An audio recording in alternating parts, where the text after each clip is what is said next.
Le queremos pedir su participación a José Francisco Gallardo Rodríguez, Autodefensa de los Derechos Humanos de los Militares.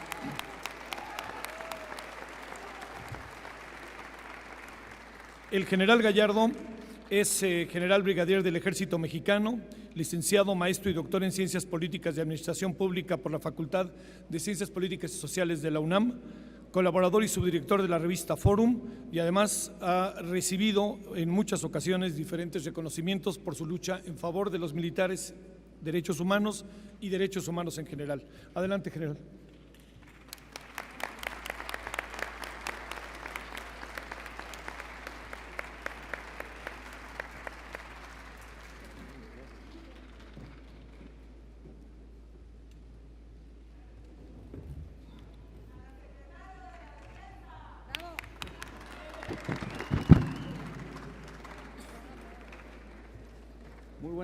Muy buenas tardes.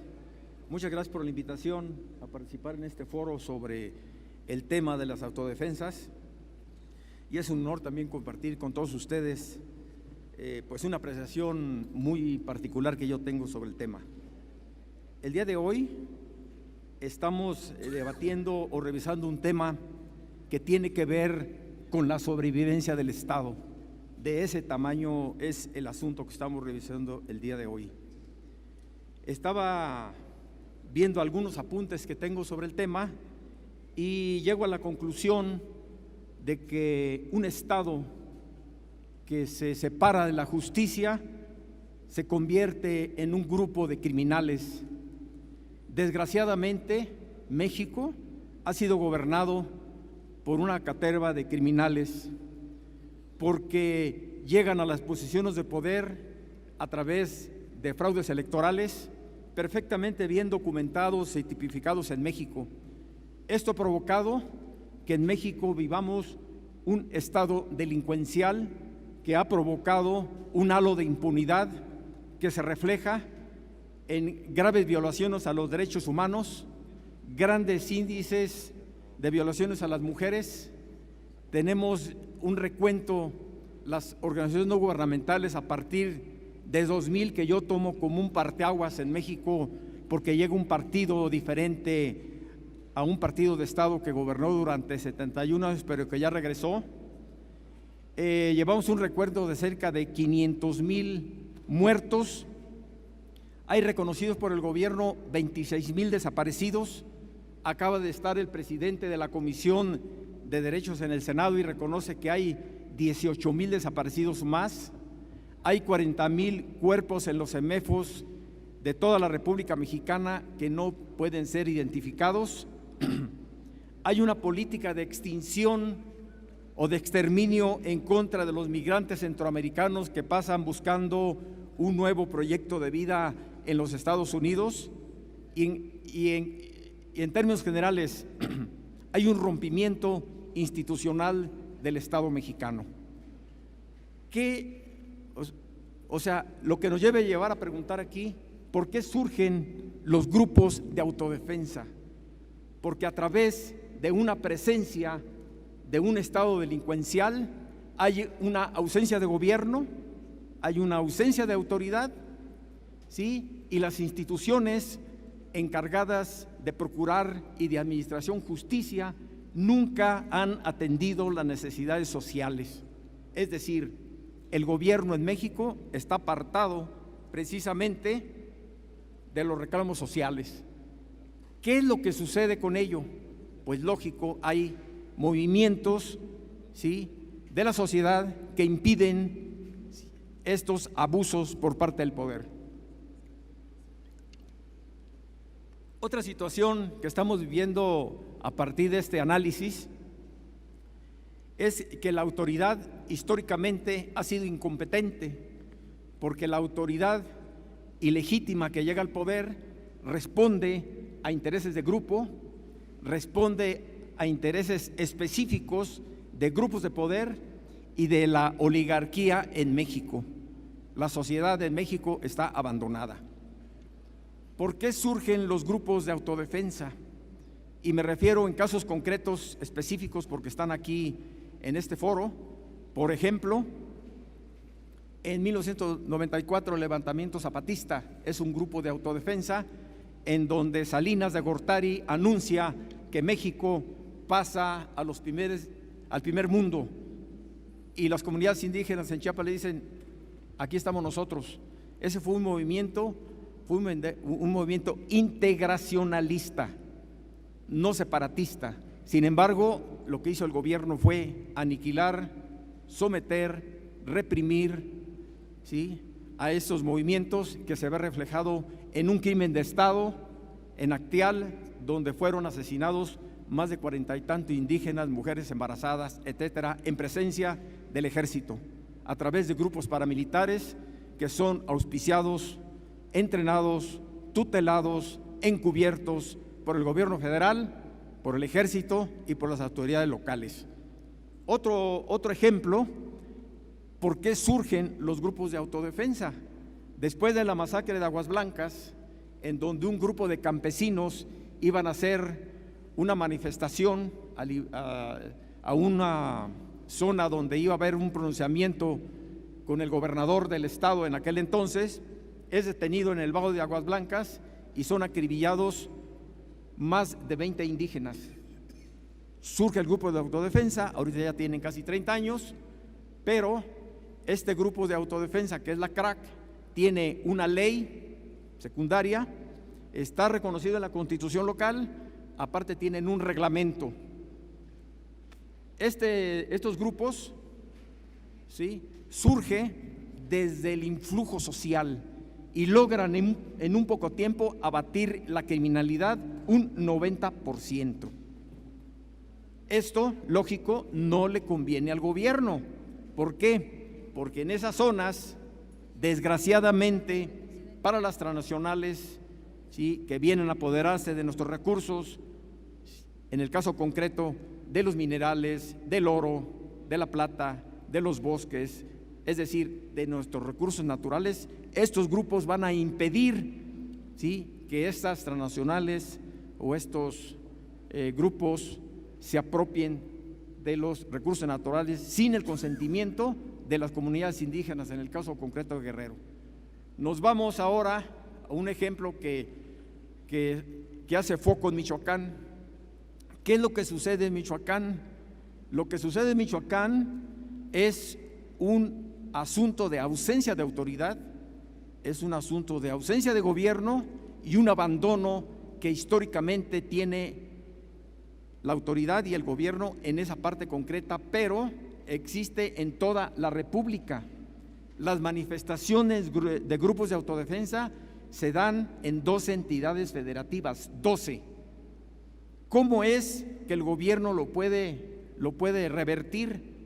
Pues estos grupos de autodefensa deben ser reconocidos por el gobierno, ¿sí?, a través, desde mi punto de vista, de la creación y de la institución de la Guardia Nacional, que está contemplada en la Constitución, en su artículo 89, fracción séptima, ¿sí? Y por otro lado, en el artículo 31, fracción tercera, que bien mencionó el doctor Cárdenas, que dice que los mexicanos tenemos como obligación defender a las instituciones, la independencia, nuestro territorio y el orden interno. No necesitamos pedirle permiso al gobierno para defendernos. Nosotros como mexicanos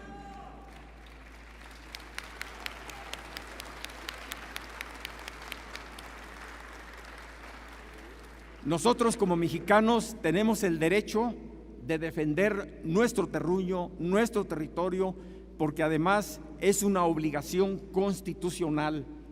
Este asunto que va ligado a la defensa también está ligado a otros artículos de la Constitución, se referían en ponencias anteriores, que tienen que ver con el asunto de las armas. El artículo 10 previene que todos los mexicanos debemos tener un arma para nuestra defensa. Sin embargo, a través de la Ley de Armas de Fuego y Explosivos se hace prohibitivo ese derecho. Históricamente, el Estado mexicano, o mejor dicho, la clase política mexicana, niega a los mexicanos tener ese derecho. ¿Y a qué es? ¿A dónde voy? Haciendo un análisis. No le conviene al poder, ¿sí?, tener empoderada a la sociedad para su defensa.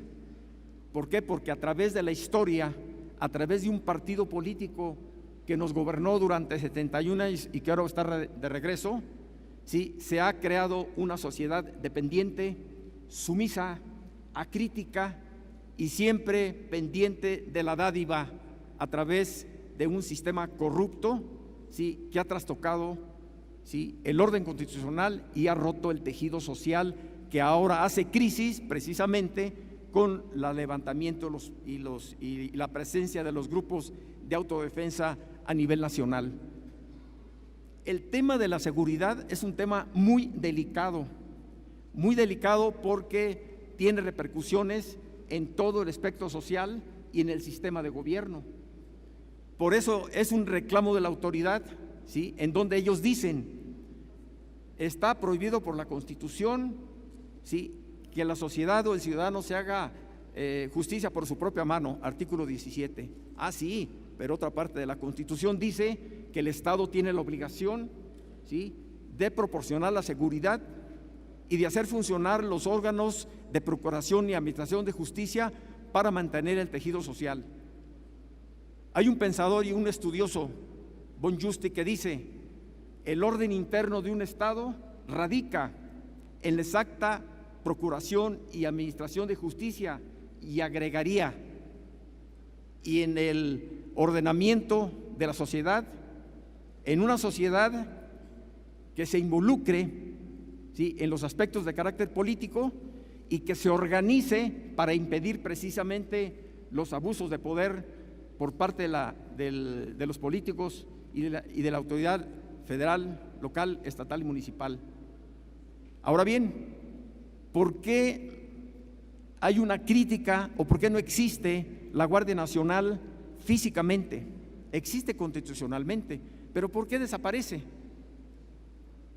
Hago un análisis desde el siglo XIX. Quien sacó o quien expulsó la invasión francesa en la época juarista fue la milicia civil. Quienes sacaron a los estadounidenses cuando nos invadieron en 1847 fue la milicia civil. La Revolución Mexicana la hizo la milicia civil. De estos acontecimientos que ha hecho el pueblo, que es el sostén de las instituciones y no el ejército, ¿sí?, el ejército o las Fuerzas Armadas se han colgado de estos atributos que ha tenido el pueblo de México para defender sus instituciones, su independencia y su territorio. Y eso es lo que estamos viendo hoy con los grupos de autodefensa.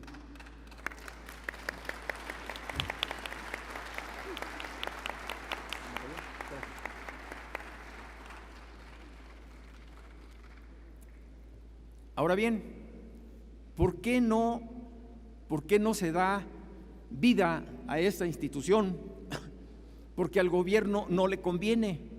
Y el espíritu del artículo 31, fracción tercera, en donde nos permite a nosotros como mexicanos alistarnos en la Guardia Nacional para la defensa de las instituciones, la integridad territorial, nuestros derechos, nuestra vida y el orden interno, ¿sí?, porque la Guardia Nacional va a ser un contrapeso al poder del Estado y al ejército, que es una fuerza permanente, que en un momento dado puede tener un desbordamiento, que puede ser una amenaza, ¿sí?, al orden constitucional del Estado y al orden interno de los estados. Y hoy en día, llegando a una conclusión, digo lo siguiente y lo sostengo: actualmente la clase política en México es una amenaza a la seguridad del Estado,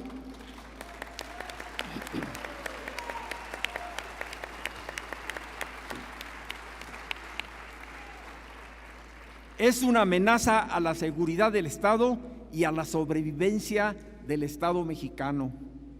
Quienes somos estudiosos de estos temas sabemos que el Estado es un ser viviente, nace, crece, se reproduce y muere. México puede morir.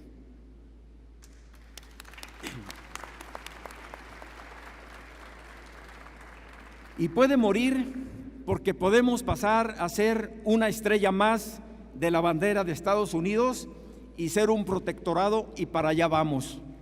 Les voy a decir por qué. Un Estado que renuncia a su defensa nacional, como lo hizo Felipe Calderón al haber firmado la iniciativa Mérida, sometió a las Fuerzas Armadas de México a los intereses del Pentágono y sometió la seguridad interior y nacional de México a los intereses de Estados Unidos. Ahí hay una abdicación de una función principal que tiene el Estado mexicano, que es su defensa nacional.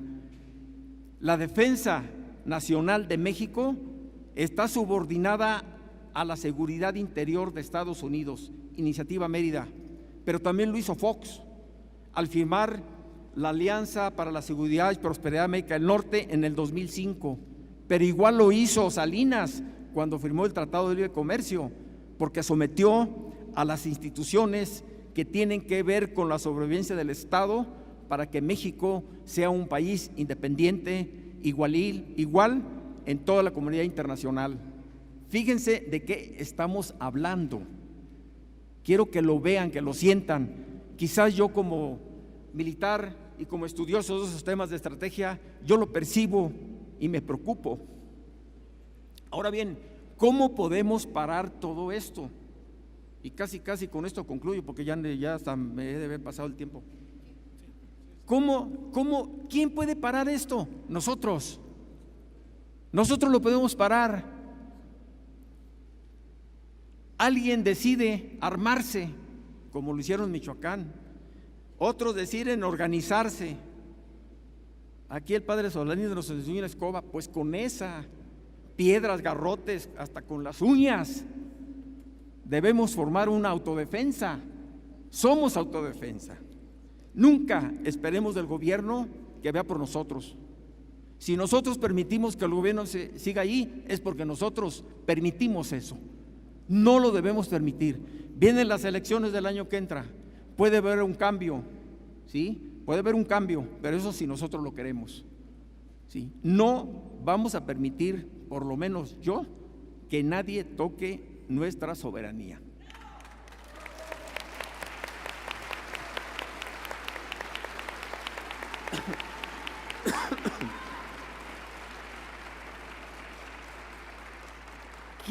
¿Quién puede detener esto? Y ahorita me estoy acordando de un pensamiento que leí por ahí, no sé dónde. En México no debería haber hambre.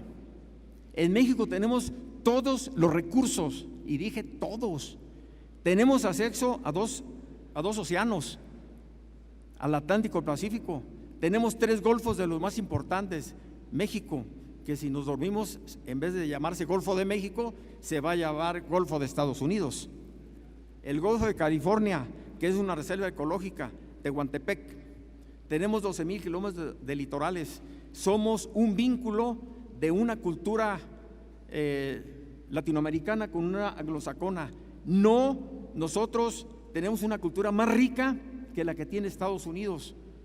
Tenemos más de 30 y tantos millones de mexicanos trabajando en el extranjero. Vamos a recuperar la mitad del territorio que nos quitaron en el siglo XIX.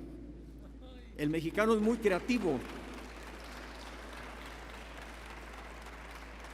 Deberíamos hacer un pronunciamiento para que Estados Unidos se repliegue hasta donde estaban, pero para eso se necesitan los aguacates que se producen allá en Michoacán.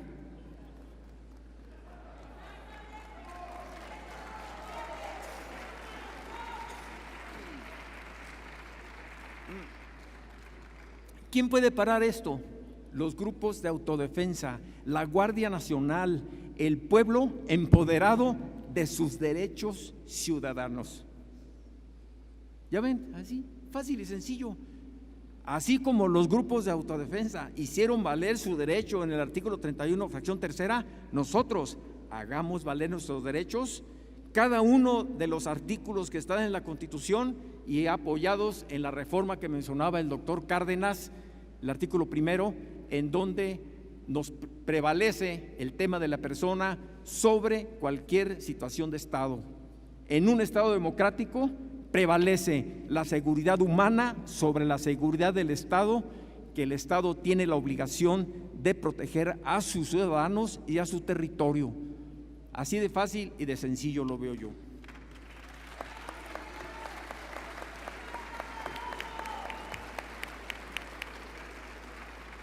Finalmente, quiero decirles que tengo muchos años estudiando este tema. Hace 20 años yo propuse la creación del Ombudsman Militar como una institución que permita ser una bisagra entre el poder militar del Estado y la sociedad civil. El alto mando militar decidió encarcelarme 9 años. Aquí estamos. Hoy en día ya se hicieron reformas que hace 20 años fueron negadas. Hoy en día están en discusión en el Congreso esos proyectos. En un Estado democrático, el Ejército debe estar sometido al poder civil del Estado. El Ejército no debe entrometerse en los asuntos de carácter político, no debe hacer funciones de seguridad pública, no debe aplicar el plan de N3, ni campañas de vacunación, ni de alfabetización. Eso es una función exclusiva del poder civil del Estado. Si el Ejército hace estas actividades, lo que está haciendo es inhibir los avances democráticos que puedan tener las instituciones del Estado. Es decir, en México la administración pública es dependiente de las Fuerzas Armadas y ese es un asunto muy delicado. Nada más para que hagan un símil.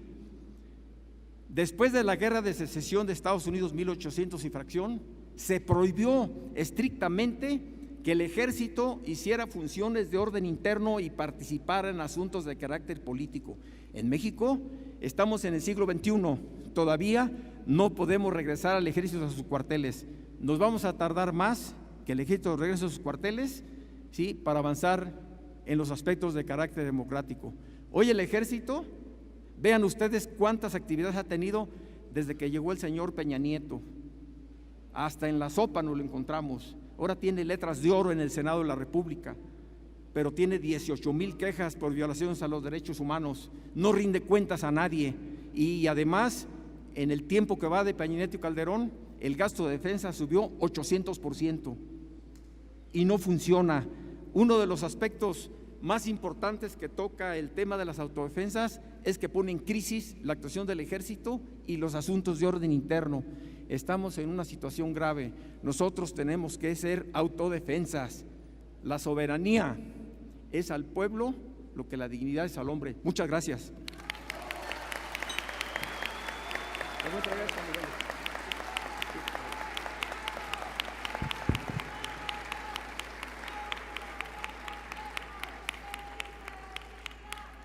Igual que hace 20 años, aquí está un proyecto para crear la Guardia Nacional.